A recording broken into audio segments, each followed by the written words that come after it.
As a mom, you want to be able to protect your kids from everything.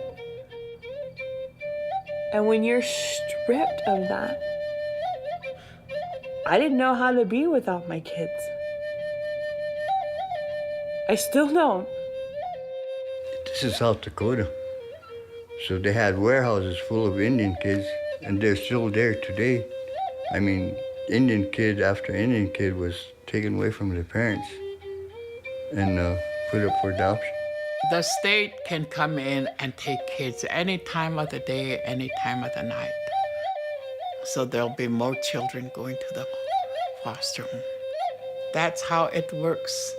That's how abusive these foster homes are.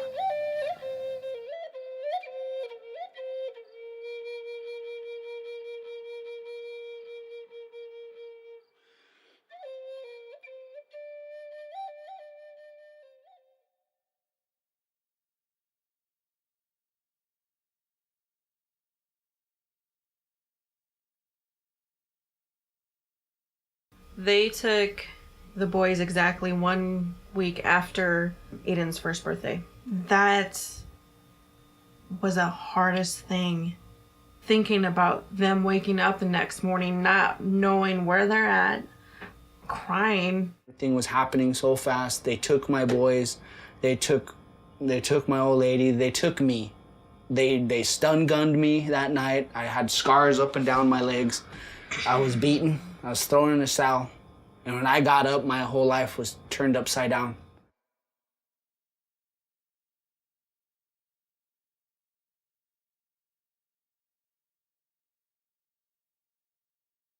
What was really surprising about that night wasn't so much what I was going through, you know, it was what didn't happen that was supposed to happen. I mean, according to the laws that are in place today. Whereas if a family member is present, they can take the child. Well, there wasn't 1, 2, there was like 3 or 4 older Native American adults that weren't even a part of the situation we were in, that could have taken the children. The police immediately told them, no, these kids are going to DSS.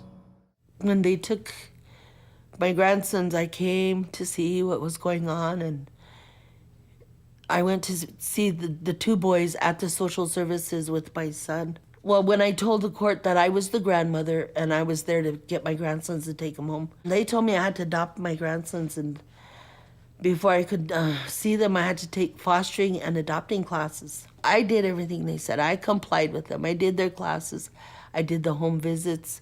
I got a house. I rented a house. So you know what? They can pull all these little strings, and we are the puppets. And what we do doesn't matter anyway. You know, they could give us a hoop, we'll jump through that, but it doesn't do us any good. No matter what we do, it's never gonna work.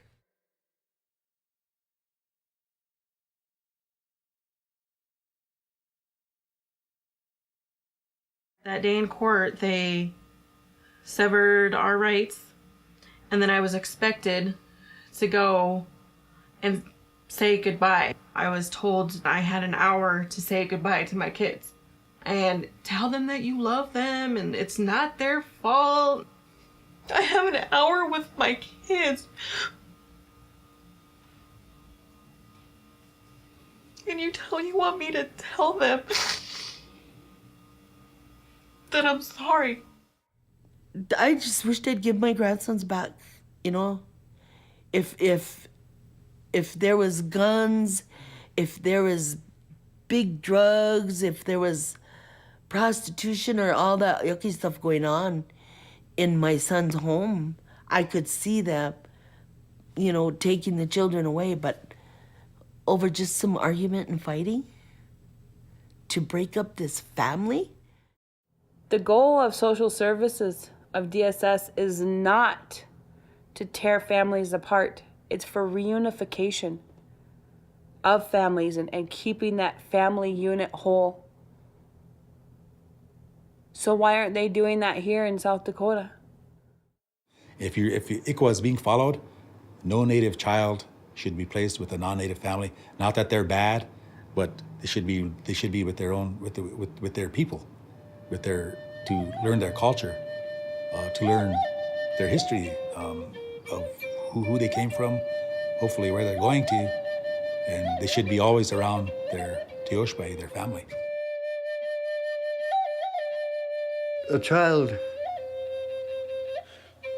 believes that his father and mother are the strongest people in the world. Their parents take care of them and, nurture them. That makes them respect them and appreciate them.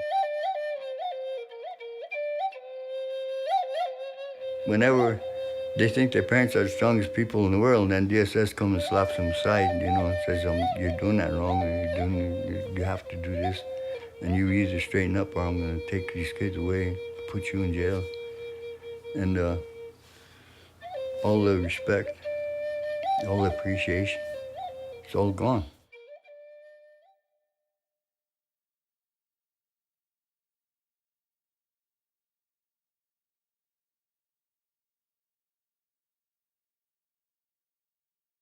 They were giving me these drugs like, Prozac and two other ones I didn't even know the names of, which scared me because I don't even know what I was taking. They just basically said, hey, take this, and if you didn't take it, they would physically restrain me and throw me in my room and not let me out, for an extended period of time until I wanted to take the medication.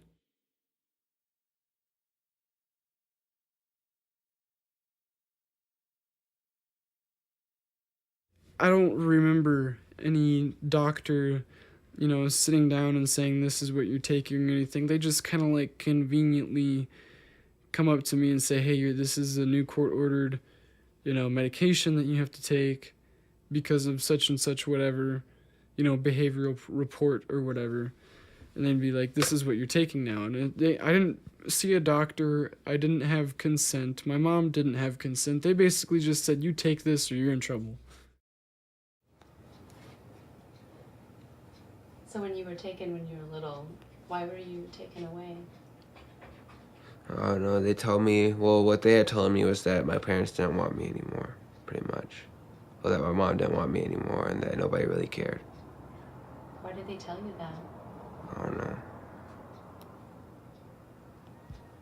Did you believe them at the time? At the time, yeah.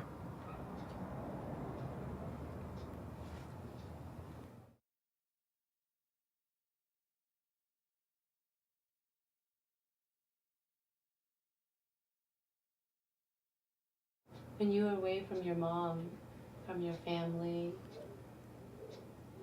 what did you want more than anything? Well, to be honest, when I was in placements and stuff like that, I just wanted to die, to be honest.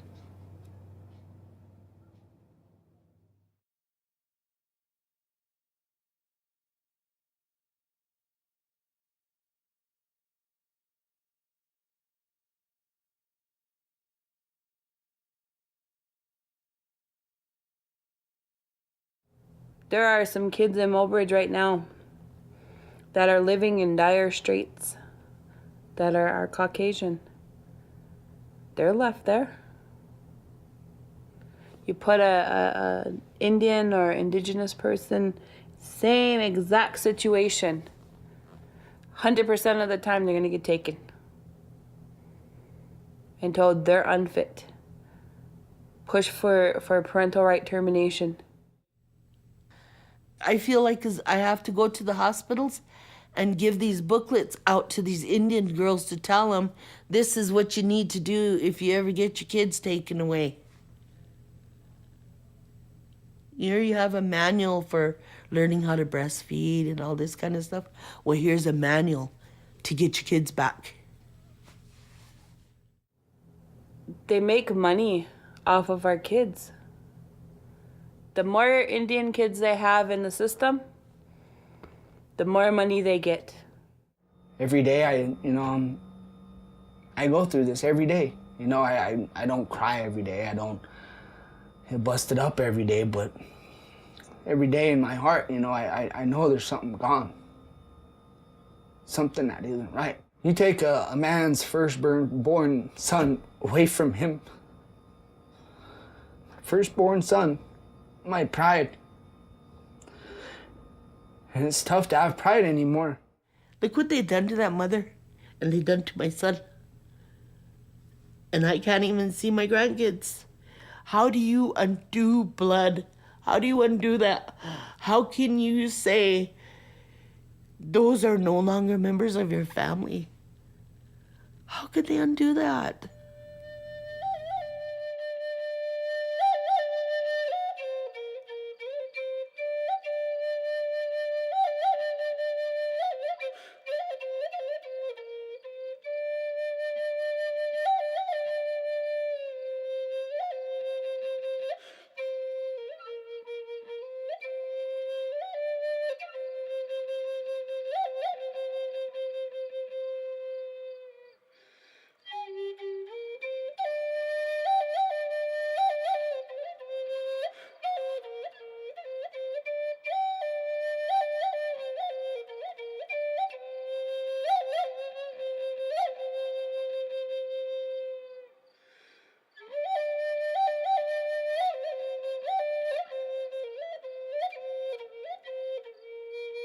There's a saying, our nation is not lost until all of the hearts of its women are on the ground. They may be broken, but they're not on the ground yet. And piece by piece, we're picking them up and putting them back together. Until then, all we can do is hold it close and hold the babies we have close.